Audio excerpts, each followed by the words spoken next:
Welcome back, everybody, to the sixth episode of the Nine Takes Global Performance Project. If you're not familiar, if you haven't tuned in so far, 1 through 5 are up on our Facebook and YouTube sites. But this is a really fascinating project. It gets more interesting as we go on.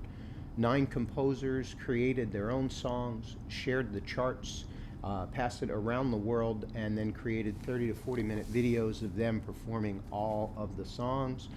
The composers are in the room tonight. We have the great pleasure of having Erik Deutsch, the legend, here with us tonight, and we're going to tune in, chat with Erik and some of the other composers, and then we're going to air his performance. I want to let you know that you can find this on facebook.com/ropeitope99, but also at youtube.com/ropeitope99. And there is an opportunity to contribute to this project by going to paypal.me/ropeitope. Thank you. And we are going to jump right in with Mr. Erik Deutsch.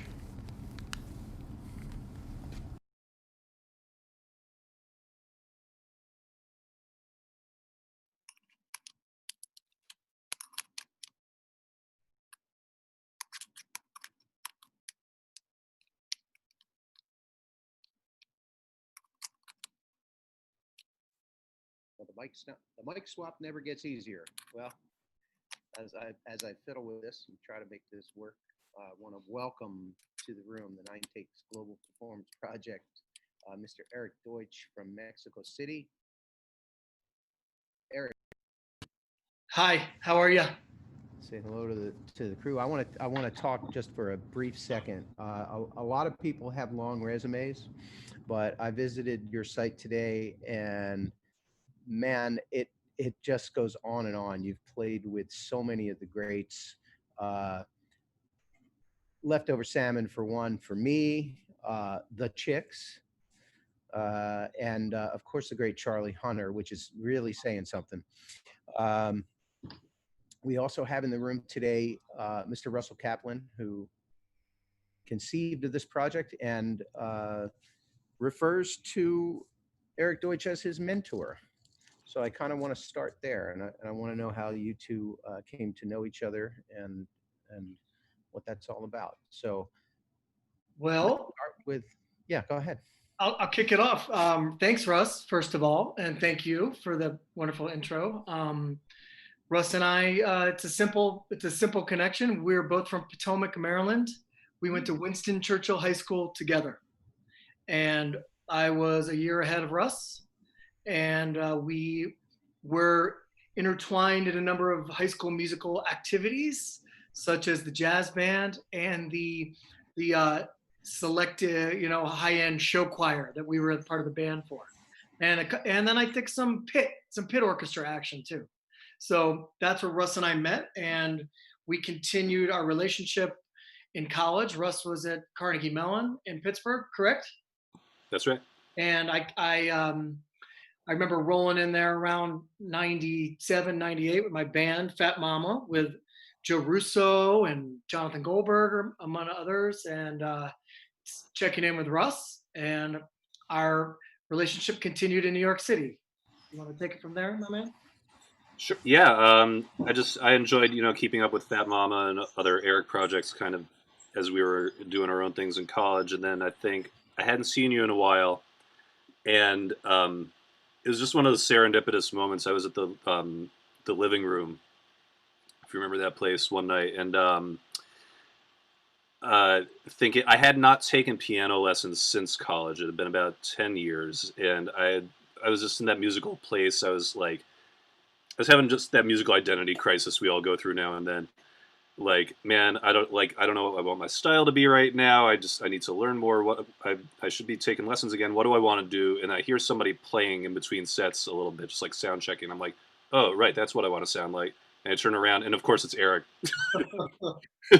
just noodling around between sets. And you had just moved back to New York for good, like within a few months, I think. And I just asked, dude, are you giving lessons? And he said, yeah, I got a Steinway in my apartment now, just arrived. I'm like, it's on. So yeah, that's when it kind of moved from being musical friends to me trying to mine as much information from him as possible on a regular basis, and I'm the better musician for it. So yeah, Oh, thanks. Well, it was that's what's up. our time together was really excellent for me as well, and informative, and I learned a lot. And it's just a great honor to always teach, to work with a peer. It's a different experience than teaching someone who's coming up. And you were someone who was clearly an established professional musician, also working in different subgenres than myself. Like Broadway. And so I think that we learned a lot from each other, and I always appreciated our time together, and we did some great things. And as a teacher, it's a gift on so many levels, but especially the repertoire, the things that we would dig into together. I was learning from all the time, and so Thanks, man. I appreciate all that time. Well, there we go. So Eric, what did you think when Russ sent you this project? Well, I just think I said something like, "Hey, man, I'm glad to see that you're up to like Russ Kaplan types of things," because Russ is an ideas man, and he has a lot of ideas. And sometimes I know him in the past, and he's got too many ideas for how much time he has in his life. He's got a family, he's got a job, he's got a show, he's got a band. But this was a perfect time for big ideas, obviously, for the obvious reasons. And so I thought it was a great idea, and I think that it, coordinating with you guys at Ropedope, and like with that international global reach that you guys have, was the perfect combination for that. So I'm just happy it happened. So you're look, all of the musicians that are involved with this project are seasoned, but I think we have the opportunity here because of your vast experience. Can you comment in general on how everyone did on the compositions and the playing and the performances? Absolutely. The musicianship is fantastic. And I think there is a true sense of continental identity, between the musicians, and if or a variety of global identities that you're hearing in this. What I have enjoyed the most, and I think what is most remarkable, is that the compositions, as they should have been, were all fairly open to interpretation.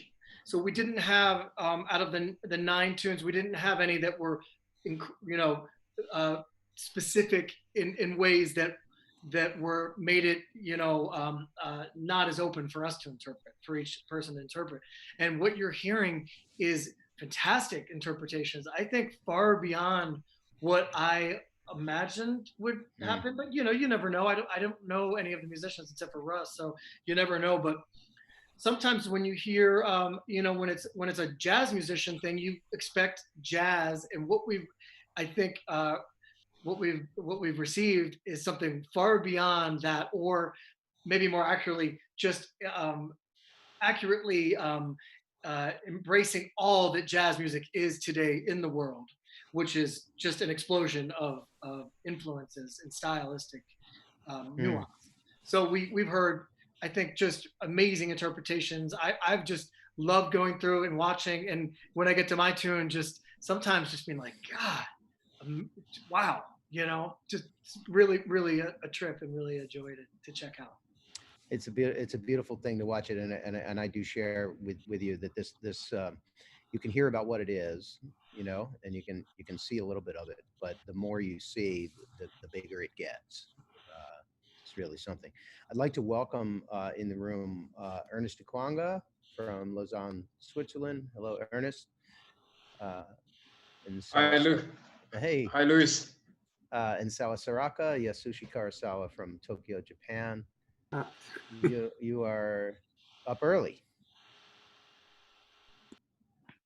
Yeah. And Aidan Thorne from Wales. Aidan, how are you? Good evening. Well, thanks. Hope everyone's good here too. And you're up late. It's late for lockdown, that's for sure. There you go. I like the glow. There's a Welsh glow to your room tonight. That's good.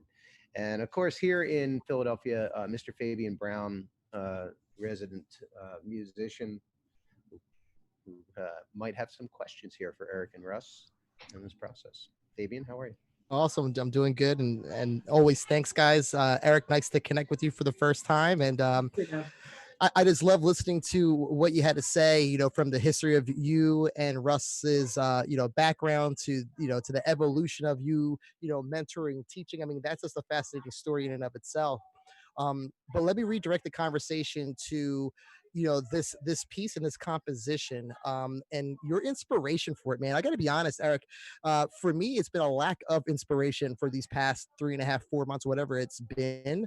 What is it that you did to harness any type of like inspiration to be in this composition mindset during coronavirus? What were your thoughts when Russ gave you this project, and where did you draw the inspiration from? Well, I mean, I got to say, for me, I've kind of been on the road nonstop for the last 4 years, and with leftover salmon, which I just in on March 7th did my last show, and because I joined the Dixie Chicks, then now the Chicks, and so I was gearing up for about 100, a lot of shows this year, probably with the Dixie Chicks to support the new record. And when the news came in that we were going to stay at home instead, the whole world, that is, it I for the first time in a long time had got a lot of rest and had a really clear head and felt healthier and more energized in a way than I had been in a while. And I just relocated from New York City to Mexico City about a year and a half ago, at the end of 2018, beginning of 2019. So I hadn't been home for more than 12 days since I moved here. And that in itself had me like on an anxious kind of edge where I really was longing. I love it here in Mexico City. I love it. I love the weather. I love my home. I have a studio. I have my Steinway. I brought it from New York. So I think all of a sudden I got what I wished for, because I would say out loud, like, man, I wish I could just be home for a month. And I got what I wished for, and I was home. And I think that gave me right away some inspiration. So it's different, a little different than other folks, in that I was kind of dying to be home a little bit. Now, of course, at this point, I'm ready to be back out there working, obviously, but it could be worse. And I think that having the piano here, having a chance to practice, having the studio, and having a chance to record, and even the chance to make the video with you guys, and do the good piano recordings. These are things I haven't had a lot of time to mess around with. So that's where I think my creative energy has come from, probably. That's absolutely phenomenal. You mentioned about, interpretation and looking at these, essentially these lead sheets, right? Because there was no audio source file with anything. It was really just hey, here's the lead sheet, go, right? So I love that. I love that. That's how we did it. well, talk to me about their approach for that, because that might be intimidating to some people, right? Obviously not the composers on this line, but what was your approach to getting this a lead sheet and going forward from a musical perspective? What was I, your I think it's great, because what happens is you get a piece that, like, the hardest thing in jazz, especially as a solo, in a solo context on piano, is like trying to do something that you can't do that well, right? That's the kind of jazz that I don't like to do, and most people don't, you don't want to hear. So if there's a bebop tune with a ton of changes at a super brisk tempo, let's say, that's something that, like, is not my super strength, especially in a solo context. If there's a rhythm section, it like makes something happen. But so what I loved about this, and my approach, was to take the tunes um, individually and say, what can I do with this to make good music with it? Not to force something that maybe isn't in my strength, and thinking about the listener. What would someone want to hear me do on this thing? And then in a bigger picture, which was really great, to put them together and say, um, and this is always how I think of making an album, making a concert, putting a set together within a concert. Like, what did I do now? What's next? What follows? How do we? It's all about balance, and that's how I even compose. Really, I'll say, wow, I wrote, simply, I wrote a fast tune, I wrote a slow tune, I wrote a a weird tune. I wrote a inside tune, like it just, and I said, what do I need to balance that out? So that's how I did this. I put the tunes in an order with Russ, and I thought like, okay, what's next?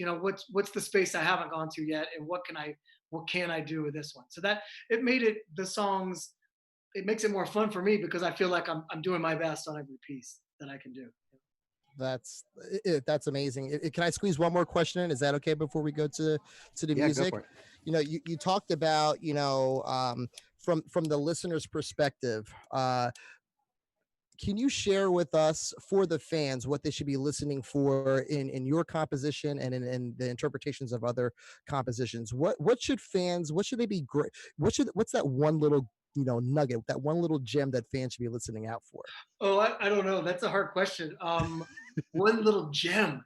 I just think that like what I tried to do with each tune was to to pay to pay tribute and to frame the melody and the song compositionally in the way that it deserved to be framed the best I could, and then to create an interesting space in which to improvise.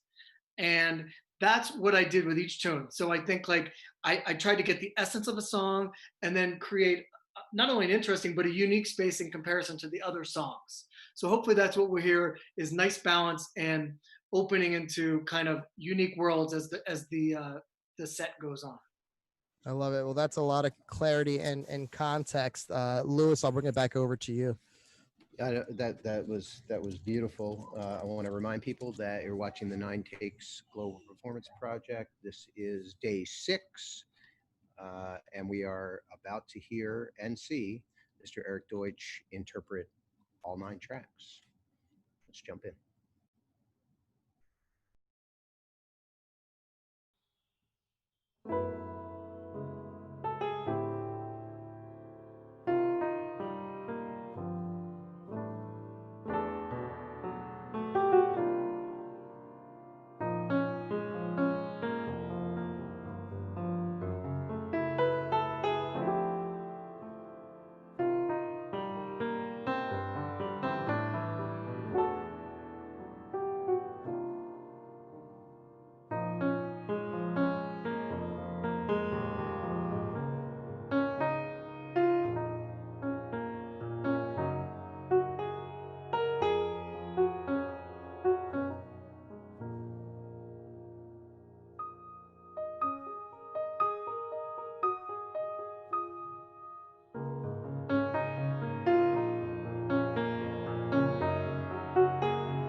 Thanks, guys. Special thanks to Rupadope.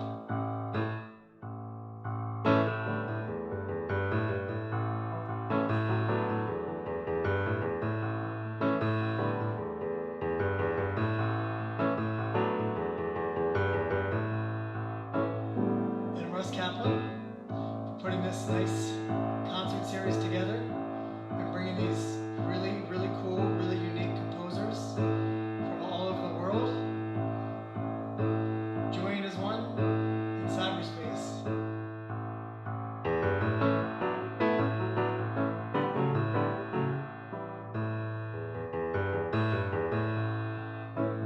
My name is Erik Deutsch. I'm in Mexico City.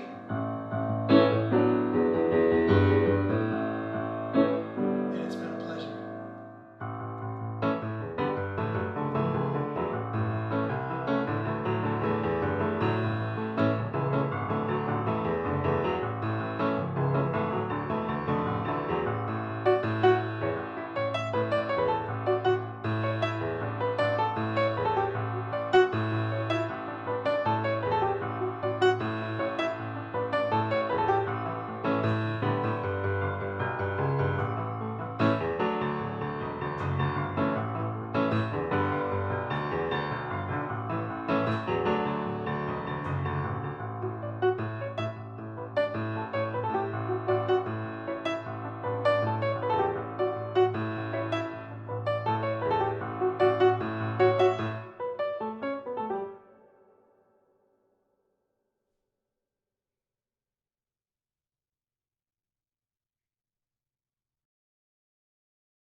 All right, and we're back. So that's what I have to say. Great. If you're just tuning in, you're watching the Nine Takes Global Performance Project. We just saw an amazing, amazing performance by Mr. Erik Deutsch. Erik, thank you so much for that. My pleasure. Thank you so much. It's fun to watch. I just want to, I wish I could be there.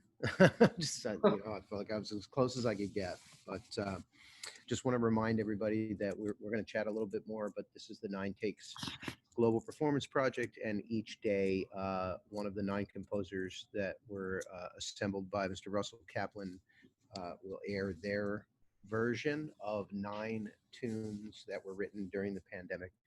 No one shared anything but charts, and we're all watching them for the first time. We have here with us Erik Deutsch, of course, Russell Kaplan, Aidan Thorne, Yasushi Karasawa, Ernest Ikangwa, apologies, and of course, Mr. Fabian Brown is in the room. You don't want to hear me talk. Let's. I want to hear everybody's response. I'm jumping in. I'm taking the microphone, dude. That Steinway sounds absolutely Oh, absolutely amazing. thanks. And then what you're doing with it is even much more amazing. It's just for me, to be honest with you, Erik, hearing these songs over and over, but the reinterpretation of every single one it's like a breath of fresh air every single time. And it was no surprise. You were the first one that I heard when the assets came in, and I got into like the second song. I'm like, you know what, I'm gonna let away from this for a little bit and just let me be in the moment when it comes around. So it was good to kind of close that loop. So that's all I have to say. Just amazing, Thanks, man. amazing stuff. Thanks, man. Let's jump around the world here. Let's go to Tokyo. Yasushi, would you like to comment? It's beautiful piano and luxury, and I feel constructive. Okay, and he playing all songs in one take, non-stop playing. It's great concentration. Thank you for good music. Thanks, man. Thank you for your music. Beautiful. Too. Thank you very much. And across to Wales, Aidan. I was just blown away. It was absolutely beautiful. I think on a more general note, it's just absolutely amazing that I think if maths is right, I think this was the fourth piano heavy take, and yet all four of them have been so different, and I think that's just an absolutely fantastic thing that all you guys, all your personalities just come out in such fantastic different ways. And the tune in seven, May Away, it's really nice that you put it into the major, and I had a little smile at that because I thought it was really cute. And I think that there's only one tune that's actually written specifically in a major key, so it was nice to sort of shift it around a little bit. But yeah, great. And obviously the Steinway sounds, it's pretty awesome, man. I have two comments real quickly. So you mentioned May Away, and I just want to shout out to Padraig Rinn in Dublin, who's one of the composers who is not able to attend with us, but the big good vibe, major key to you, sir. And let's jump over to Lausanne, Switzerland. Ernest, I'd love to hear your comments. Yeah, like what Fabian was saying, that every day, you know, like we're listening to the great takes by different musicians, but the same music, and it sounds every day sounds different and rich. And today, it's another amazing day to watch Erik playing. He's an amazing player. I love his take, and I love his interpretation on the project. I'm amazed, and each and every tune is on point. I love his playing, man. We're kind of on, Russ, you're on. This is something new, isn't it? I mean, like Exactly. It's like for me, it sounds like new songs, you know. But how often is this done? Like, I mean, it just to watch everybody.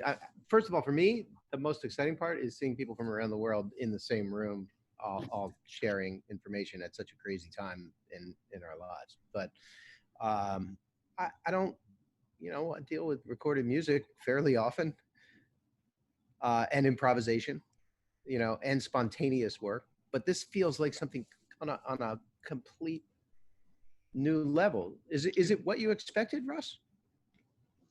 I mean, yeah, I don't know exactly what I expected. So, yeah, and more. Like it is. It's really exceeded my expectations. Like I knew I would have great players, but as far as everybody really getting into the spirit of what the experiment is, and like really being creative and bringing their own personalities to it, yeah, it's what I was dreaming it would be, basically. There was like zero ability to have like a preconceived notion of what it was supposed to be, or zero ability to do any copying. Yeah, I mean, that was definitely the idea, and I think everybody entered into it with the right open-mindedness, like both the same openness to what, like being really curious about what other people would do with their music, not being precious or defensive about, I wrote this and it must be done a certain way, wanting to hear how people would mess with their stuff, or I certainly did, and also a willingness to take chances with other people's material too, and not not be self-conscious about bringing themselves to it as an interpreter. Yeah, I think everybody just had the right attitude about it, and there's a lot of trust. Beautiful. A quick technical question for people who may be watching. Erik, how did you set up to mic that? I have a matched pair of AKG 414s, classic microphones, and so I mic'd the piano with those into a snake, which I ran into my Apollo system, which goes to and recorded in Pro Tools. So, and Victoria, shout out to my wife, Victoria Reed, for working the faders on that while I was in there. Couldn't have done it without her.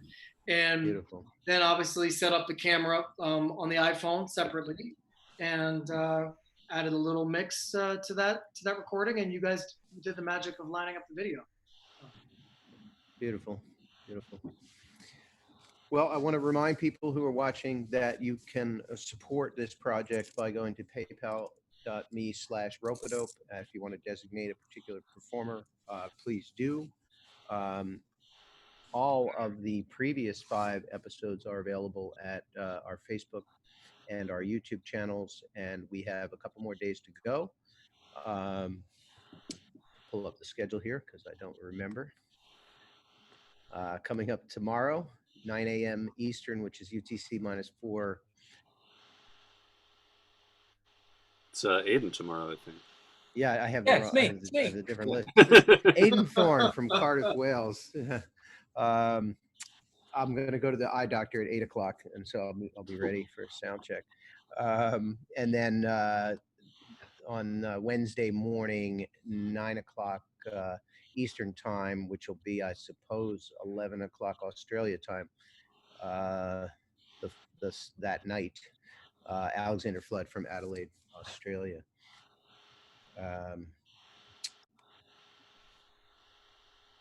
I'm just overwhelmed. I'd love to hear people's comments. Please do share this. I want to thank you all for connecting. I'm so happy that this has been a rewarding project for you guys to hang out with us and talk about this and connect with people around the world. And looking forward to more. Anyone else? So leave the mic open for any final comments if anybody wants to chime in. Yeah, I'd love to just say thank you again to all of you and all the wonderful musicians, and to Rope-a-Dope and to Russ, and just hearing what you just, the summary now, I do feel like this is a really important and meaningful way to use our technology, and to, in this time. And it does feel new, and it does feel like a really fresh idea that really worked and is working, so looking forward to the rest of the series. And thanks again to everybody for all your contributions. Erik Deutsch, thank you so much. Appreciate it. And Russ Kaplan, to you, thank you for putting this together, and to all the rest for continuing to create beauty in a world that needs it so badly. Thank you, and I don't think you guys are Rope-a-Dope enough at the end of these things for finding everybody and putting them together. Basically, they couldn't have been a better team. Yeah. Yeah, we're blessed. All right, thank y'all. Tune in tomorrow morning, folks. See ya. Peace.